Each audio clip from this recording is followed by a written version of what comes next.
authenticating the ancient promise, the Messiah was born to earth, glorifying the eternal Father, his a mission of endless worth.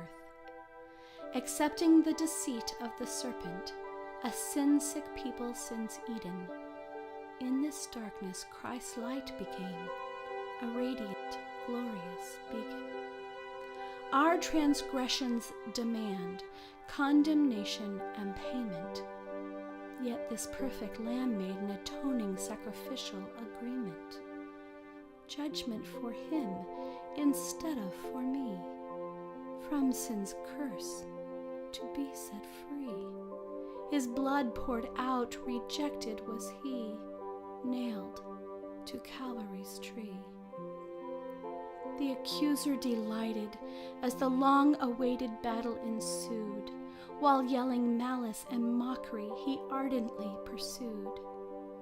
The Messiah's followers, fearful, panicked, weary, and confused, ran, hid, and shamefully denied this one they called the King of the Jews.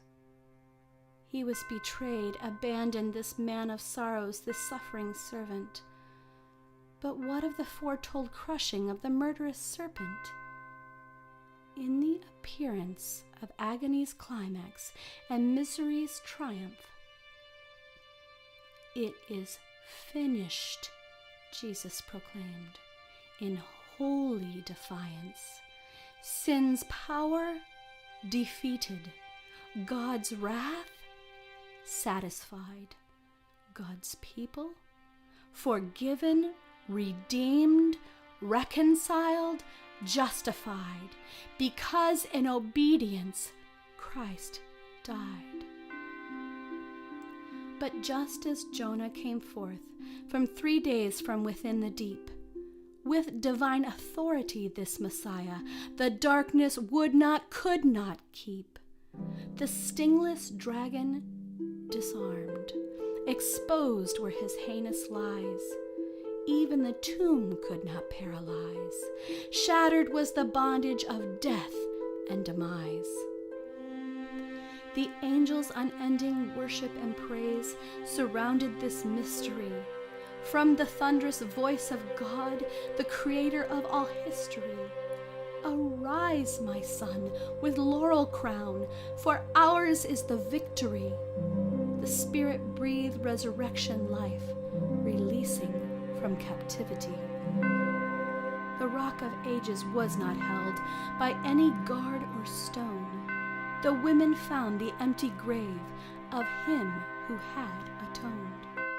This Lion of Judah, all earthly power, he had overthrown.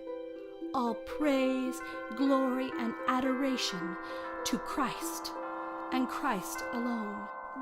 Weep not, fear not, O aimless sinner. The Savior invites us to a heavenly feast, a royal dinner. Do you hear the loving Lamb's call? To him give your heart, your trust, your all. The great I Am, putting all things in subjection under his feet, made Jesus the firstfruits of those who have fallen asleep.